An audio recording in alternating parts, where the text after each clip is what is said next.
আসসালামু আলাইকুম সুপ্রিয় শিক্ষার্থীরা, তোমরা নিশ্চয়ই ভালো আছো এবং সুরক্ষায় আছো।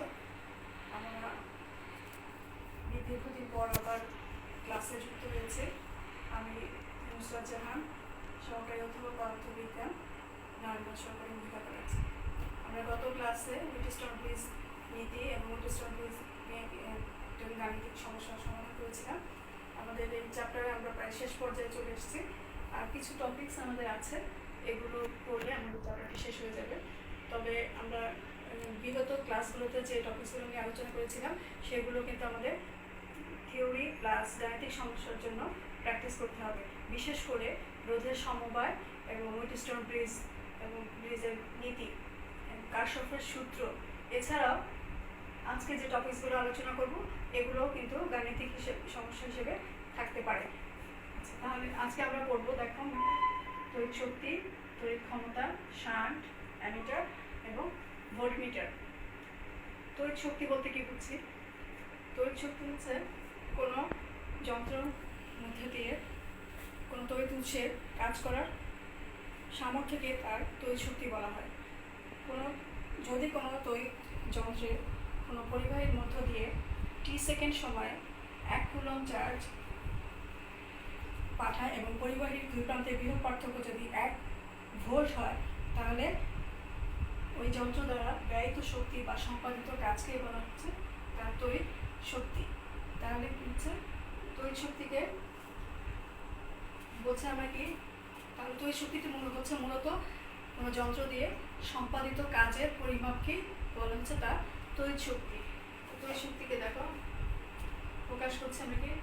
সম্পাদিত কাজ W = দুই পরিবাহীর বিভব পার্থক্য V এবং পরিবাহীর মধ্য দিয়ে যদি Q আধান প্রবেশ করা হয়, তাহলে W = V/Q। V সমান আমরা আবার জানি IR এবং Q সমান IT। তাহলে W = হচ্ছে I²RT। ঠিক আছে? তাহলে দেখো তড়িৎ শক্তি হচ্ছে একক, তড়িৎ শক্তির একক হচ্ছে কি? জুল। তড়িৎ শক্তির একক জুল। এই জুল আসছে কিভাবে? ক্ষমতার একক ওয়াট এবং সময়ের একক হচ্ছে সেকেন্ড। এবং ওয়াট সেকেন্ড মানে কোনো যন্ত্র দিয়ে যদি একক পরিমাণ ক্ষমতা পাওয়া যায় এবং সেই ক্ষমতা যদি 1 সেকেন্ডের জন্য হয়, তাহলে সেই 1 ওয়াট ইন্টু 1 সেকেন্ড মানে ক্ষমতার একককে সময়ের একক দিয়ে গুণ করে আমরা শক্তির একক পাই। ঠিক আছে? আর কীভাবে তড়িৎ ক্ষমতা কাকে বলছি? তড়িৎ ক্ষমতা হচ্ছে কাজ করার কোনো তড়িৎ যন্ত্রের কাজ করার হারকে তার তড়িৎ ক্ষমতা বলা হয়। কাজ করার হার বলতে বোঝাচ্ছি আমরা যন্ত্রটি একক সময়ে যে পরিমাণ কাজ সম্পন্ন করতে পারে তাকে তার তড়িৎ ক্ষমতা বলা হচ্ছে। ক্ষমতাকে আমরা আবার P দিয়ে প্রকাশ করি। P = কি? কাজ বাই সময়, সম্পাদিত কাজ বাই সময়। আচ্ছা, সম্পাদিত কাজ হচ্ছে V, W = V/VIT, সময় দুটি, তাহলে এখন VI। VI কে আমরা আবার জানি V সমান IR। তাহলে ক্ষমতাকে P দিয়ে প্রকাশ করেছি, P = I²R। আচ্ছা, তাহলে ক্ষমতার একক আমরা বলছি ওয়াট। তাহলে 1 ওয়াট = 1 জুল পার সেকেন্ড। একইভাবে 1 কিলোওয়াট = 10⁻³ ওয়াট। এক ক্ষমতার আর বৃহৎ একক হচ্ছে মেগাওয়াট। 1 megawatt = 10⁻6 watt. এছাড়াও আরেকটি একক হচ্ছে 1 কিলোওয়াট আওয়ার। 1 কিলোওয়াট আওয়ার বলতে আমরা বোঝাচ্ছি যে 1 কিলোওয়াট ক্ষমতা সম্পন্ন কোনো একটি যন্ত্র যদি 1 ঘন্টা কাজ সম্পন্ন করে, তাহলে যে পরিমাণ তড়িৎ শক্তি ব্যয় হয় তাকেই বলা হচ্ছে 1 কিলোওয়াট আওয়ার। 1 কিলোওয়াট ক্ষমতা সম্পন্ন কোনো যন্ত্র 1 ঘন্টা যাবত তড়িৎ শক্তি সরবরাহ করলে যে কাজ সম্পাদিত হয় সেটি হচ্ছে 1 কিলোওয়াট আওয়ার। তাহলে 1 কিলোওয়াট মানে কি? 1000 ওয়াট। আর 1 ঘন্টাকে আমরা সেকেন্ডে কনভার্ট করলে 3600 সেকেন্ড। তাহলে এখান থেকে আমরা পাই 36 × 10⁵ joule. Watt per second = joule. আচ্ছা, আরেকটি একক আছে বোর্ড অফ ট্রেড ইউনিয়ন। এই 1 কিলোওয়াট আওয়ারকে কিন্তু আবার বোর্ড অফ ট্রেড ইউনিট বলা হয়। কারণ আমরা বাসা বাড়িতে বা বাণিজ্যিক প্রতিষ্ঠানে বা কলকারখানায় আমাদের যে বৈদ্যুতিক শক্তি ব্যয়িত হয় সেই বৈদ্যুতিক শক্তির পরিমাপটাকে কিন্তু এই 1 কিলোওয়াট আওয়ার এই ইউনিটে পরিমাপ করা হয় এবং এই জন্যই এই 1 কিলোওয়াট আওয়ারকে সর্বজন স্বীকৃত ইউনিট বলে একে বলা হচ্ছে বোর্ড অফ ট্রেড ইউনিট। এই ইউনিটেই এই সব জায়গার তড়িৎ শক্তির পরিমাপটা নির্ধারণ করা হয়ে থাকে। আচ্ছা, এরপরে আমরা আসবো শান্ট। শান্ট বলতে আমরা কি বুঝি? প্রত্যেকটি তড়িৎ যন্ত্রের একটি নির্দিষ্ট সুবিদিতা আছে। সুবিদিতা বলতে আমরা বলেছি একটি নির্দিষ্ট মাত্রার পর্যন্ত সে তড়িৎ প্রবাহ ধারণ করতে পারে। এর চেয়ে বেশি মাত্রার তড়িৎ যদি ওই যন্ত্রের মধ্য দিয়ে প্রবাহিত হয় তাহলে যন্ত্রটি নষ্ট হয়ে যেতে পারে বা ধ্বংস হয়ে যেতে পারে।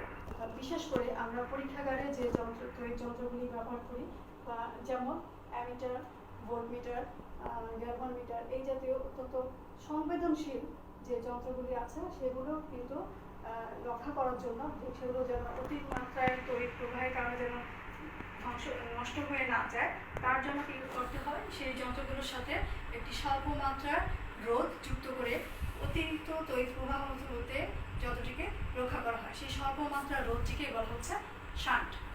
আচ্ছা, দেখো শান্ট আমরা বলেছি যে শান্ট কোথায় কোথায় ব্যবহৃত হচ্ছে? তড়িৎ যন্ত্রপাতি নিরাপত্তার জন্যই যে স্বল্প মাত্রার রোধ ব্যবহার করা হয় তাকে বলা হচ্ছে শান্ট। এখন দেখো আমরা এখানে একটি ছবি এঁকেছি, এখানে গ্যালভানোমিটারের ছবিটা আছে।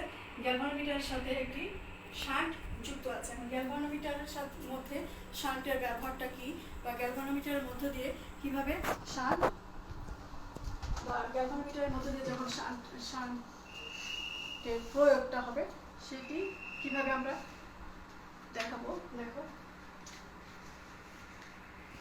ছবিতে দেখো, এখানে দেখা যাচ্ছে কি গ্যালভানোমিটার মূল প্রবাহ হচ্ছে আই।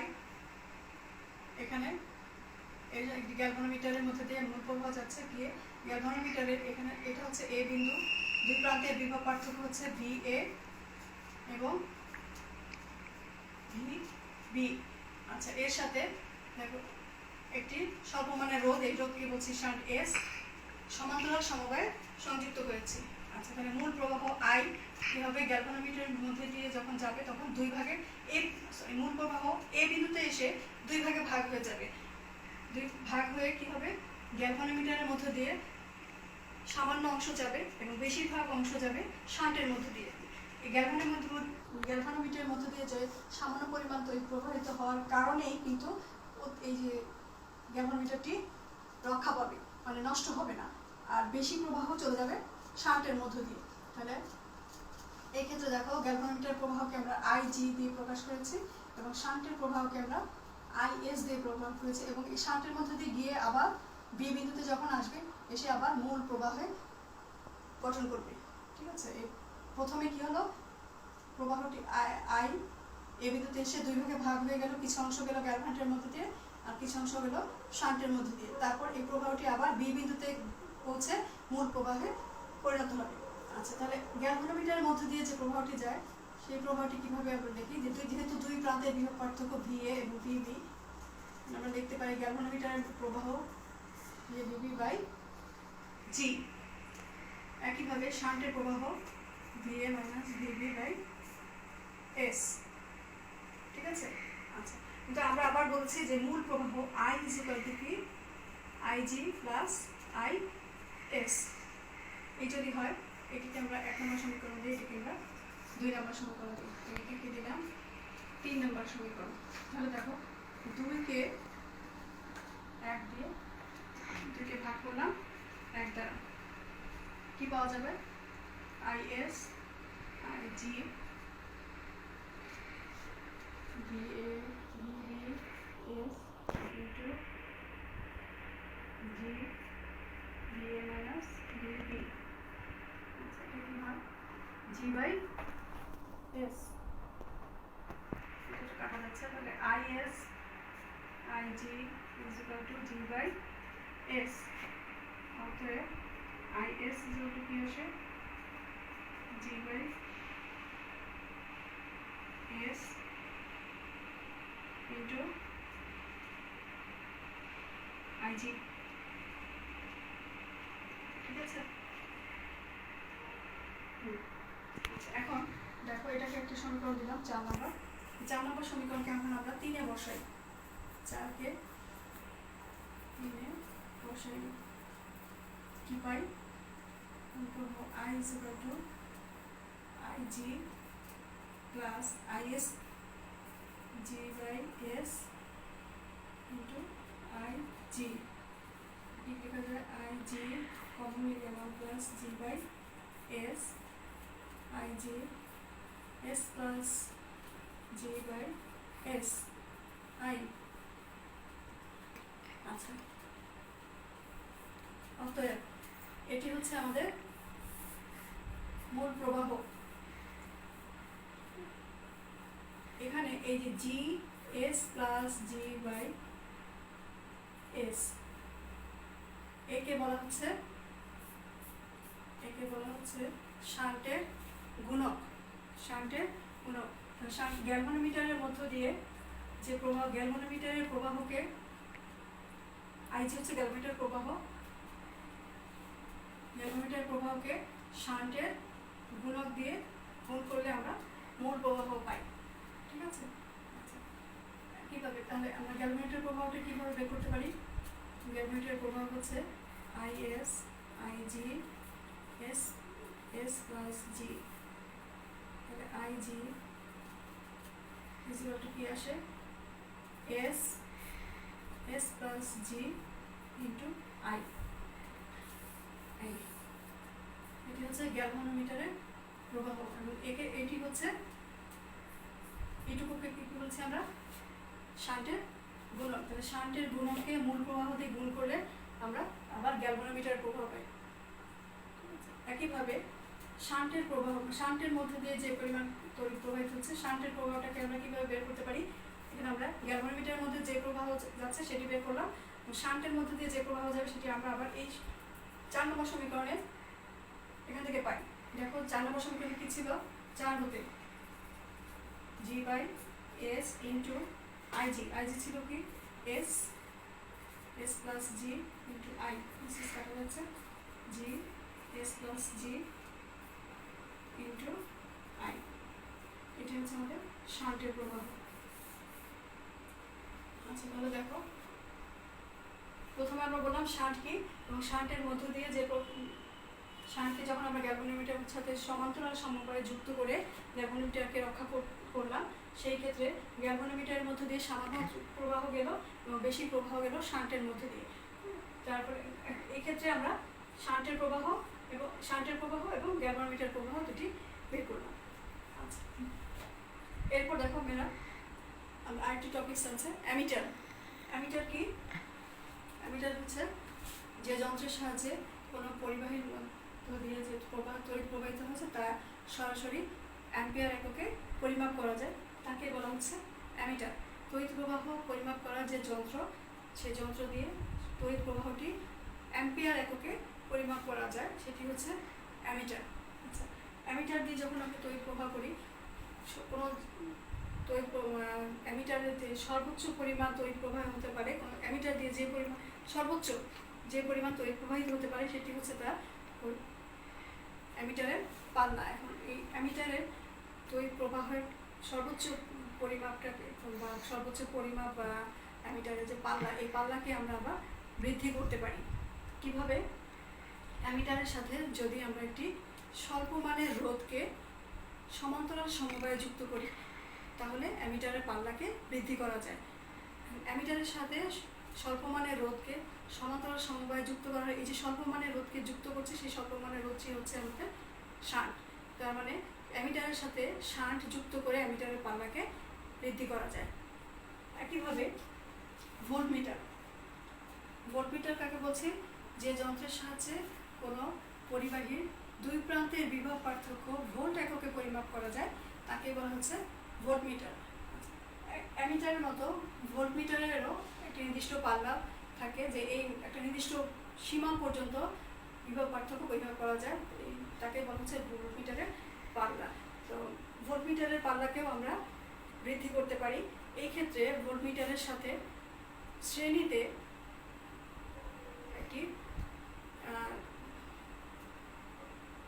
বেশি মানের আমরা অ্যামিটার যখন পাল্লা পরিমাপ করেছিলাম তখন স্বল্প মানের রোধ ব্যবহার করেছিলাম, আর ভোল্টমিটারের পাল্লা পরিমাপের জন্য বা পাল্লা বৃদ্ধির জন্য আমাদের এই ভোল্টমিটারের সাথে কী করতে শ্রেণীতে একটি বেশি মানের রোধকে বা উচ্চ মানের রোধকে সংযোগ করতে হবে। ঠিক আছে, এই উচ্চ মানের রোধটিকে বলা হচ্ছে কি মাল্টিপ্লায়ার। আর অ্যামিটারের সাথে যে স্বল্প মাত্রা রোধ যুক্ত করেছিলাম তাকে বলা হচ্ছিল শান্ট। তার মানে অ্যামিটার এবং ভোল্টমিটার দুটোরই পাল্লা বৃদ্ধি করা যাবে, এবং পাল্লা আমরা কতটুকু বৃদ্ধি করব তার জন্য এই বৃদ্ধির পরিমাপটাকে আমরা এন দিয়ে পরিমাপ করি। যে অ্যামিটারের পাল্লা স্বাভাবিক যে অ্যামিটারের পরিমাপ আছে যতটুকু পরিমাপ করতে পারে তৈরি তার তাকে যদি পাল্লা যদি আমরা এন গুণ পরিমাণ বৃদ্ধি করতে চাই, তখন তার সাথে অ্যামিটারের সাথে আমাদেরকে একটি শান্ট যুক্ত করতে হবে এবং সমান্তরালে একইভাবে ভোল্টমিটারকে ভোল্টমিটারের পাল্লাকে বৃদ্ধি করতে হলে ভোল্টমিটারের সাথে কি করতে হবে একটি উচ্চমানের রোধকে শ্রেণী সমবায় যুক্ত করতে হবে, এবং এই ক্ষেত্রে এই উচ্চমানের রোধটিকে বলা হচ্ছে কি মাল্টিপ্লায়ার। ঠিক আছে, আচ্ছা তাহলে মেয়েরা আমাদের আজকে আমরা এতটুকুই করলাম। আমরা কিন্তু এই চ্যাপ্টারের শেষ পর্যায়ে চলে এসেছি। আমরা কিন্তু বলতে পারি যে আমাদের এই চ্যাপ্টার শেষ। আমরা এই চ্যাপ্টার থেকে অনেকগুলো টপিকস নিয়ে আলোচনা করেছি, আর যে দুটি বিষয় আছে যেমন এই অ্যামিটার ভোল্টমিটার দিয়ে এবং কারশফের সূত্র প্রয়োগ করে এবং হুইটস্টোন ব্রিজ নীতি প্রয়োগ করে আমাদের দুটি ব্যবহারিক অংশ আছে। একটি হচ্ছে মিটার ব্রিজের সাহায্যে তারের আপেক্ষিক রোধ নির্ণয়, আরেকটি আছে পোটেনশিওমিটারের সাহায্যে তড়িৎচালক বলের তুলনা করা। এই দুটি কিন্তু আমাদের ব্যবহারিক অংশ। ঠিক আছে, আমাদের থিওরিতে কিন্তু এগুলো লাগছে না, আমরা ব্যবহারিক ক্লাসে এগুলো আলোচনা করব এবং এটি আমরা ব্যবহারিক ক্লাসে করব। তো আমাদের থিওরি পড়া এই চ্যাপ্টার থেকে শেষ। আমরা প্রথম থেকে যেগুলো করেছি সেগুলো প্র্যাকটিস করব এবং এর সাথে সাথে আমরা গাণিতিক সমস্যাগুলো করার চেষ্টা করবো। আমি যে দু একটি অঙ্ক হয়তো তোমাদের করে দিয়েছি, এগুলো নিয়ে যদি কোনো সমস্যা থাকে বা ওই সূত্র সম্বলিত কোনো অঙ্ক যদি তোমরা না পারো তো তোমরা চেষ্টা করবে এবং আমাদেরকে মেসেজ দেবে। ঠিক আছে, আজকে শেষ। আমরা নেক্সট ক্লাসে নতুন চ্যাপ্টার নিয়ে আলোচনা করব। ধন্যবাদ।